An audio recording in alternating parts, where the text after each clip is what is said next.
أشهد أن لا إله إلا الله. أشهد أن لا إله إلا الله.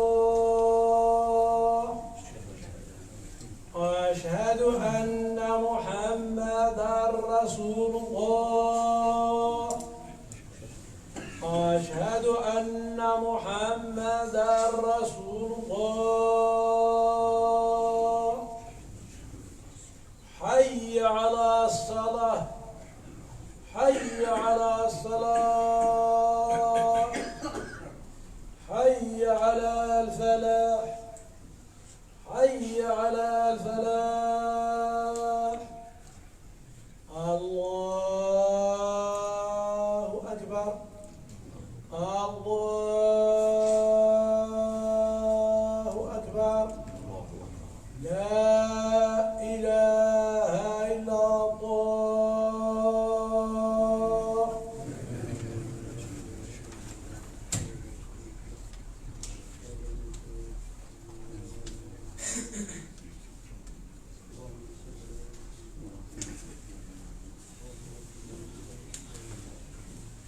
إن الحمد لله نحمده ونستعينه ونستغفره ونعوذ بالله من شرور أنفسنا ومن سيئات أعمالنا. من يهده الله فلا مضل له ومن يضلل فلا هادي له، وأشهد أن لا إله إلا الله وحده لا شريك له، وأشهد أن محمدا عبده ورسوله صلى الله عليه وسلم. أما بعد، فإن أصدق الحديث كتاب الله، وخير الهدي هدي محمد صلى الله عليه وسلم، وشر الأمور محدثاتها، وكل محدثة بدعة، وكل بدعة ضلالة، وكل ضلالة في النار. يا أيها الذين آمنوا اتقوا الله حق تقاته ولا تموتن إلا وأنتم مسلمون. يا أيها الذين آمنوا اتقوا الله وقولوا قولا سديدا يصلح لكم أعمالكم ويغفر لكم ذنوبكم، ومن يطع الله ورسوله فقد فاز فوزا عظيما. أما بعد، إخوتي الفضلاء، يقول الله عز وجل في سورة قاف: وجاءت سكرة الموت بالحق ذلك ما كنت منه تحيد ونفخ في الصور ذلك يوم الوعيد لقد كنت في غفلة من هذا فكشفنا عنك غطاءك فبصرك اليوم حديد. صدق الله العظيم. هذه آية تخبرنا عن الموت، عن الموت يفاجئ الإنسان. هذا كل الضمائر للخطاب تعود في الغالب، يعني معظم المفسرين قالوا إما الإنسان إما النبي إما المؤمن، ولكن في الغالب الضمير يعود إلى الإنسان بصفة عامة. مهم، أنا أشرح فقط بعجالة حتى أصل إلى ما أريد أن أناقشه اليوم. يخبرنا الله عز وجل عن حقيقة عن الموت. عن الموت حق لا بد منه، لو أجل في اللوح المحفوظ في علم الله عز وجل، والكل يجهل أجله. هذا من جهة. والإنسان مهما كان نوعه يفاجئ بالموت. ثم بعد الموت يخبرنا الله عز وجل عن البعث. يعني هذه السورة مكية تخاطب المشركين الذين ينكرون توحيد الله عز وجل من جهة، ومن جهة أخرى ينكرون البعث، فيخبرون بأن بعد الموت هناك بعث. مهم، هذا نفخ الصور.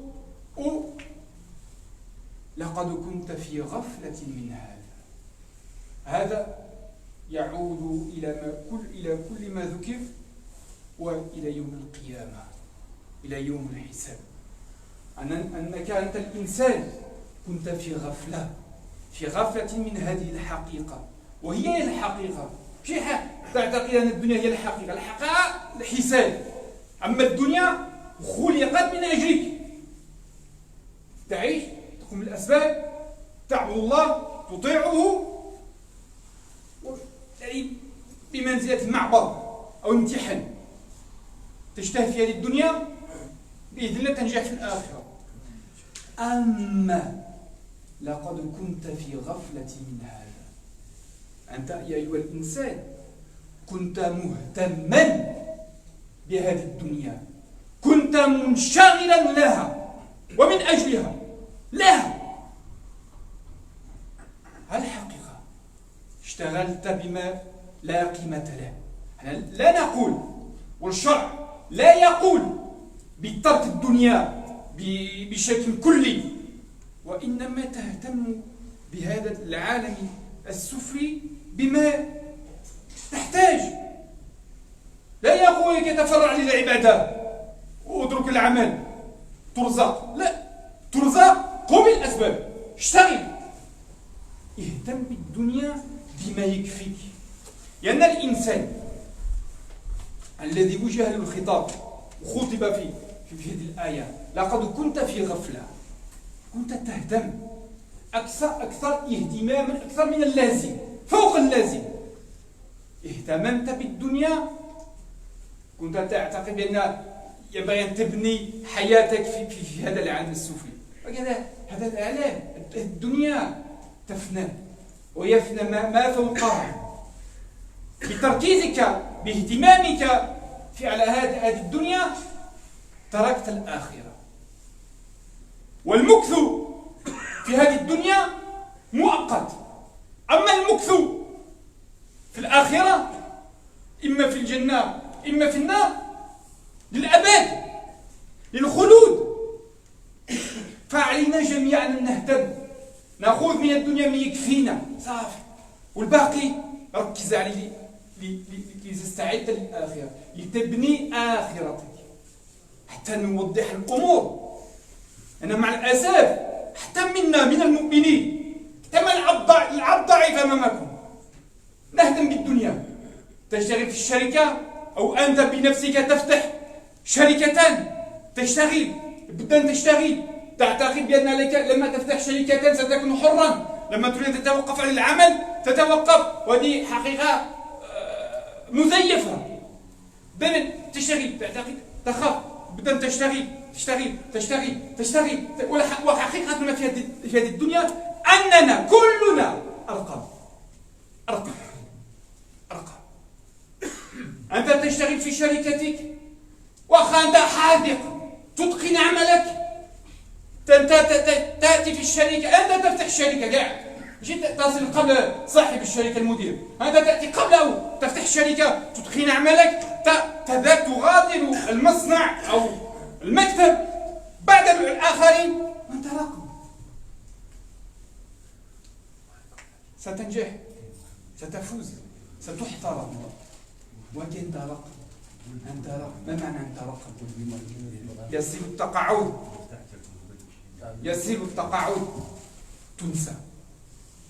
هذا الرقم عبد الله بعد التقاعد ينسى. اجتهدت في الدنيا، ركزت، أنت كنت الأفضل أفضل العمال، تقاعد سير. يأتي محمد ويأتي ميشيل، هو سيتقن عمله. نحن أرقام في هذه الدنيا، تذكر، تعيش، تذكر وتنسى. كنت الفوق، لما يصير تقاعد أو قدر الله تغلق الشركة تطرد. كما ترمي المنشفة نفس الشيء، تنسى. شوف التركيز على الدنيا. كنت في غافة من هذا، كنت في غافة من الآخرة، من هذه الحقيقة، كنت مهتما بهذه الدنيا. أشوف كيف تحترمك هذه الدنيا، أنت تمر، تذكر، تنسى. كنت الفوق، الأسفل. أما الذي يشتغل ويهتم بالآخرة يبقى في منزلته إلى الخلود، للخلود، مش إلى الخلود، للخلود دائما أبدا.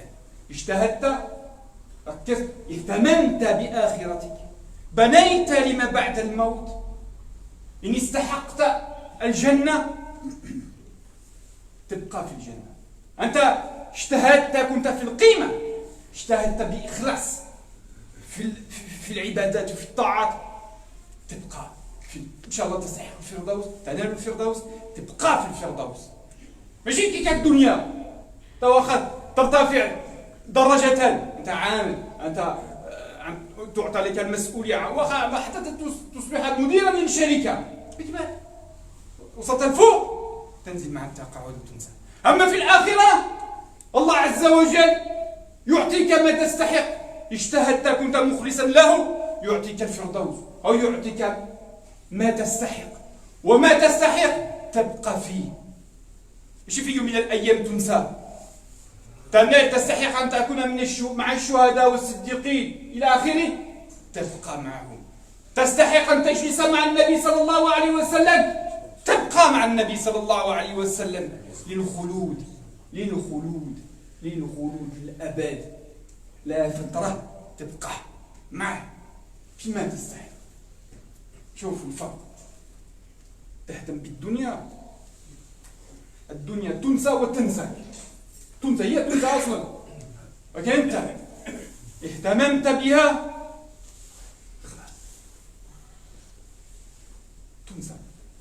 أما في الآخرة الله عز وجل لا ينساك، لا ينساك ولن، لا ولن ينساك. تبقى دائما فيما تستحق. فالأخوة ما علينا إلا أن نركز على هذه الأمور، خاصة الآخرة. هذا المكث هنا من أجل مؤقت، يعني 40 سنة 60 سنة. أما في الآخرة الخلود. كنت في غفلة في هذه الدنيا من الآخرة، ركزت على هذه الدنيا، واخا أنت مدير، جمعت الأموال، اشتريت السيارات، بنيت المنازل، أنت تدخل القبر وحدك وتبقى وحدك مع العمل. أما ما عملت سيبقى معك وتحاسب عليه. فإنسان يقصد أمور أو يهدف أمور في فائدة في الدنيا، ولا بد من فوائد في الآخرة. لأن الآخرة يبنى الآن، يبنى الآن، يبنى الآن. والنبي صلى الله عليه وسلم هو مع عبادته اليومية، مع أنه في عبادة مستمرة، ماشي مثلا هذا السنة أترك وهذا مستحب، يعملها كلها. مع هذا، مع اتصاله المستمر الدائم مع المولى عز وجل، يدعو ربه: ولا تجعل الدنيا أكبر همنا ولا مبلغ علمنا. شوفوا الدعاء وشوفوا حاله مع المولى عز وجل، ومع هذا يدعو ربه: لا تجعل الدنيا همي الأساسي، لا تجعل الدنيا همي الأساسي. ماذا يقابل هذا الدعاء؟ ماذا يفهم من هذا الدعاء؟ لا تجعل الدنيا أكبر همنا،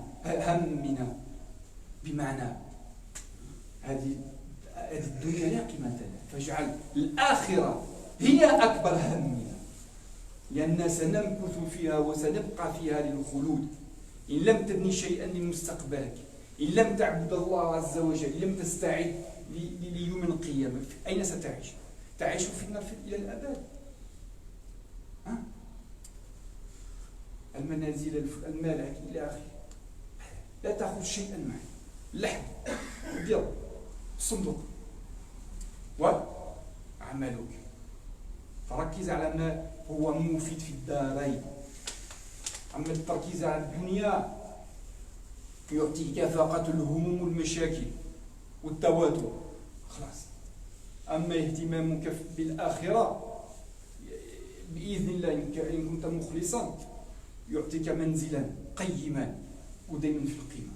نسأل الله أن يوفقنا جميعا وأن يوفقنا لنهتم بما يستحق وأن يهتم به. قل هذا واستغفر الله ولكم فاستغفروه إنه كان غفارا.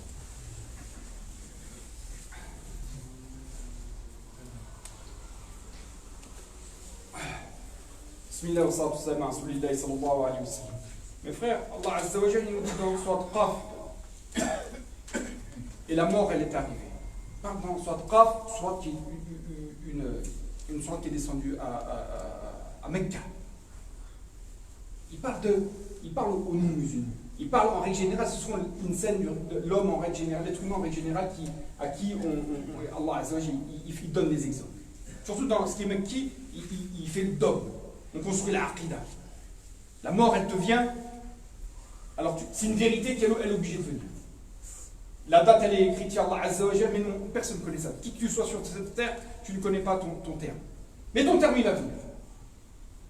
Ensuite, Allah Azza wa Jalla, il nous parle de la résurrection après la mort. Parce que les gens mouchriquins, les gens de Quraysh, ne croyaient pas. Ils ne croyaient pas ils croyaient déjà pas en Allah Azza wa Jalla, ils ne croyaient pas en la résurrection, la vie après la mort. Et Allah, il donne. Et je vais en venir au sujet d'aujourd'hui. Là, il faut comprendre le contexte du verset que je vais traiter aujourd'hui. Et ensuite, Allah Azza wa Jalla, il parle de. Et l'ange va souffler dans la trompe. Ça, c'est le jour qui est promis. La qad. Et il parle à Sinsel. Il dit: tu étais certes dans un égarement évident de cette vérité-là. La vérité de ce qu'il y a après la mort. Tu étais dans un égarement. Tu vivais dans ce bas monde comme si tu allais être éternel dans ce bas monde. Tu construisais, tu te souciais de ce bas monde comme s'il allait être. Il n'y avait que ça. Mais la vérité, la seule vérité, c'est que tu as été créé pour vivre, pour faire les causes, pour adorer à Allah Azza wa Jal, pour aller au paradis ou en enfer, dans l'autre monde. Là où c'est éternel. Nous, on vit dans ce bas monde. 60, 80, 40, même il y en a qui vivent que 10 ans, ils vivent un an, c'est fini. Tu as une petite période. Allah a écrit une période. Qu'elle soit longue ou qu'elle soit, c'est tout la même chose. Tu dois faire, là, sur ce bas monde, tu adores Allah Azza wa Jal. Je ne dis pas qu'il faut adorer Allah Azza wa Jal et délaisser dunya. Non, c'est pas ça, Char. Char, il ne nous dit pas ça. Il dit qu'il faut adorer Allah Azza wa Jal, mais il faut faire les causes pour avoir ta subsistance. Tu vas travailler, tu éduques tes enfants, etc., etc. Mais tu prends de ce bas monde ce qui te suffit. Et le reste, tu te consacres au bon comportement, à la sunna du prophète, à ce qu'Allah t'a ordonné de faire et à la sunna du prophète sallallahu alayhi wa sallam. Nous aujourd'hui, on est dans le rafla des fois. On se voile la face. On dit: je vais aller soit qu'on travaille dans une société, soit qu'on ouvre une société. Des fois on ouvre une société, on est là, on se dit: bah c'est bon, alhamdoulilah, je vais ouvrir ma société, je vais avoir du temps libre. Hala, je vais pouvoir aller faire des adorations, je vais pouvoir faire ci, je vais pouvoir faire ça. Mais là, tu dis en fait ce que tu aimerais faire, ce que tu aimerais qu'il se passe. Mais ce n'est pas ce qui va se passer. Quand tu ouvres ta société, c'est encore pire que quand tu es dans une société. Quand tu travailles pour une entreprise, tu fais l'effort. Tout le monde fait l'effort. On va pas se voiler la face. Tu veux bien faire ton travail pour que tu sois rémunéré correctement, pour que tu sois respecté, pour que tu évolues. Quand tu as une entreprise, c'est la même chose. Au lieu de, on dit la vérité. Tellement il faut du travail parce que tu n'as pas un patron qui va te donner. Donc tu fais. Et tout ça, le fait de bien travailler dans ton entreprise, je ne dis pas qu'il ne faut pas le faire, mais de donner trop d'importance à ça. Ça, de t'en avoir mis ton but principal, ça fait que tu es dans le raflat, tu es dans l'ignorance, dans l'égarement total de Yuman Qiyam. Tout à l'heure, ce que je disais les frères, qui que tu sois dans ce bas monde, tu es un chiffre. Tu es un chiffre. C'est quoi les chiffres? Ils font quoi? C'est 1, 2, 3. Quand tu as évoqué 1, tu passes à 2. Quand tu passes à 2, tu passes à 3. Et tu oublies ce que tu as évoqué en premier. Nous, on est pareil. On fait l'effort dans nos entreprises pour travailler pour. Mais regardez le dunya, comment ça se passe. T'es qu'un numéro. Même si tu montes en degré. T'es un simple travailleur. Tu travailles tout ça. Après, tu montes les échelons. Malgré ça, tu restes un chiffre. Quand il arrive la retraite, qu'est-ce qui se passe à la retraite? Eh ben, on te donne ton chèque. Merci monsieur, vous avez bien travaillé. Maintenant, il y a un autre chiffre qui arrive. Il y a 32, il arrive. Toi, 10, on n'a plus besoin de toi. T'es oublié, t'es sorti des archives, on n'a plus besoin de toi. C'est ça le dunya. Regardez, on donne de l'importance à ce bas monde, mais alors qu'en fait, ici, on est que des chiffres. On est que des noms. Abdallah, il rentre, il a fini. Il y a Mohamed, il rentre. Il y a Abdurrahman, il rentre. C'est fini. On s'oublie, on passe à l'oubliette. Vous voyez ce que je veux dire? Et c'est ça, on donne de l'importance à ce qui ne mérite pas d'avoir de l'importance. Pourquoi je dis ça? Parce que nous, il faut qu'on ait le souci premier, ce soit la akhira, satisfaire Allah, de faire les choses sincèrement pour lui, pour construire cette akhira. Pourquoi je dis ça? Parce que là, tu vis un certain temps. Regardez, tu as un homme, même si tu es le meilleur dans ton entreprise, ou tu as la meilleure entreprise, tu es le meilleur des artisans, il arrive à la retraite, il arrive la mort, paf, tu as oublié, il n'y a plus rien. Amal akhira, la vie dans l'au-delà, tu prends ce qui te suffit dans ce bas monde. Et après, tu fais l'effort. Tu fais l'effort de faire tes prières à l'heure. Tu fais tes efforts de faire toujours plus. parce que déjà, on ne sait pas quand la mort elle va arriver. Mais en même temps, tu prépares ton akhira. Et c'est quoi la différence entre l'akhira et le dunya? La différence, c'est que en face de toi, dans le dunya, tu as un être humain, un chef qui dit tu montes, t'es bien, on te respecte, là, t'es bien, on t'aime bien. Mais Yawm al-Qiyamah, si tu réussis, c'est Allah Azza wa Jal qui va te faire monter en degré. C'est Allah qui va te donner le degré que tu mérites. Et là, avant tu as passé 80 ans, allez vas-y pour ceux qui vivent le plus longtemps, ils vivent ce qu'ils veulent, ils vivent. Mais là-bas tu vis à l'éternité. Et pendant une éternité, toute l'éternité, Allah Azza wa Jal il va te dire, tu as fait l'effort, tu as été sincère avec ma clémence. On va, titre d'exemple. Allah je demande à Allah qu'il nous mette tous parmi les gens de Firdaus, le plus haut des degrés du paradis. Mais si Allah il te donne le plus haut degré du paradis, il te donne le Firdaus, bah regardez la différence. C'est que là-bas tu vas y rester tout le temps. Tu ne seras jamais oublié. Tu mérites d'être avec les prophètes, les gens sincères, les gens qui sont morts, fils Abilillah. Tu vas rester avec eux et tu seras toujours évoqué sur tes meilleures des qualités, celles qui t'ont fait rentrer au paradis. Regardez. Eh bien, toujours. Il n'y a pas tu montes et tu descends et tu es oublié. Non. Tu restes à ce que tu mérites. Et tout le temps. Pas une différence. Il faut qu'on revoie ce qui nous est important. Dunya, c'est vrai. Je ne dis pas, il n'y en a pas un qui est mieux que l'autre. Mais moi, je suis sur le minbar. Hein? Encore plus loin, c'est qu'on voit déjà Yawm al-Qiyamah. L'homme, il va fuir de son frère, de sa femme et de ses enfants. Donc, tu es vraiment tout seul. Tu es avec quoi? Tu es avec tes actions. Tu es avec quoi? Tu es avec ton souci que tu avais pour l'akhira. Tu avais le souci dans cette dunya pour l'akhira? Eh bien, tu auras les bonnes actions que tu as faites. Ils les sincèrement pour Allah, tu les auras avec toi. Et elles te seront efficaces. Ah, mais celui qui avait le souci pour tout bas, on fait j'ai la grande entreprise, je veux qu'elle soit au niveau national, international. Je veux les voitures, je veux les derniers vêtements, je veux. Ça, tu l'auras pas, c'est fini. Et fais attention, parce que si tu l'as eu par un mauvais chemin dans ce bas monde, si tu l'as ici avec un bon chemin, tu as été honnête, tu as fait avec le halal, tu as pu avoir ça. Ça va, mais malgré ça, qu'est-ce qu'il nous dit Allah Azza wa Jalla? Vous serez questionné sur tout ça. Et pareil pour. Bref, ça c'est encore. Je suis en train de partir. Le souci. Ce que tu fais dans ce bas monde. Soit concentre-toi sur ce qui te sera efficace sur le Qiyamah. Parce que ce qui est dans ce bas monde, tu vas être questionné dessus. Alors délaisse-le. Délaisse-le.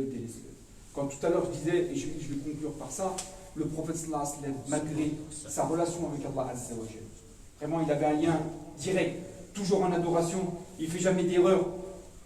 Il fait quoi? Il s'oriente vers Allah Azza wa Jalla et il fait dua.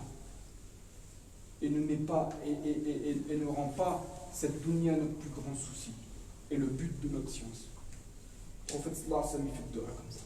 Malgré sa situation, son délaissement de ce bas monde, il dit, ne rend pas cette dunya notre plus grand souci. Qu'est-ce que ça veut dire si on comprend notre compréhension? Ça veut dire qu'il demande que notre plus grand souci à nous, ce soit la akhira. Parce que c'est là où ça va être le plus compliqué. Hein? On remet les pendules à l'heure et on voit vraiment qu'est-ce qui est le plus important pour nous. De se concentrer sur ce bas monde ou se concentrer sur la akhira. Ce bas monde, c'est une petite période, là-bas, c'est l'éternité. صلى الله أن يوفقنا جميعا لما يحب ويرضى. اللهم صل على محمد وعلى محمد كما صليت على إبراهيم. اللهم بارك على محمد وعلى محمد كما باركت على إبراهيم وعلى إبراهيم في العالمين إنك حميد مجيد. يا مولانا أسألك أن تجعلنا جميعا من المخلصين. اللهم اجعلنا من المخلصين. اللهم اجعلنا من المخلصين. اللهم لا تجعل الدنيا أكبر همنا. اللهم لا تجعل الدنيا أكبر همنا ولا مبلغ علمنا. اللهم اجعلنا نركز ونهتم بآخرتنا. اللهم اجعلنا نهتم بما ينفعنا في الدنيا والآخرة. اللهم وفقنا جميعا لنهتم بما ينفعنا في الدنيا والآخرة. اللهم اجعلنا من أهل الفردوس. اللهم اجعلنا من أهل الفردوس. اللهم اجعلنا جميعا من أهل الفردوس. اللهم وفقنا جميعا لما تحب وترضاه. اللهم وفقنا جميعا لما تحب وترضاه. ربنا اتنا في الدنيا حسنة وفي الآخرة حسنة وقنا عذاب النار. سبحان ربك رب العزة عما يصفون وسلام على المرسلين والحمد لله رب العالمين.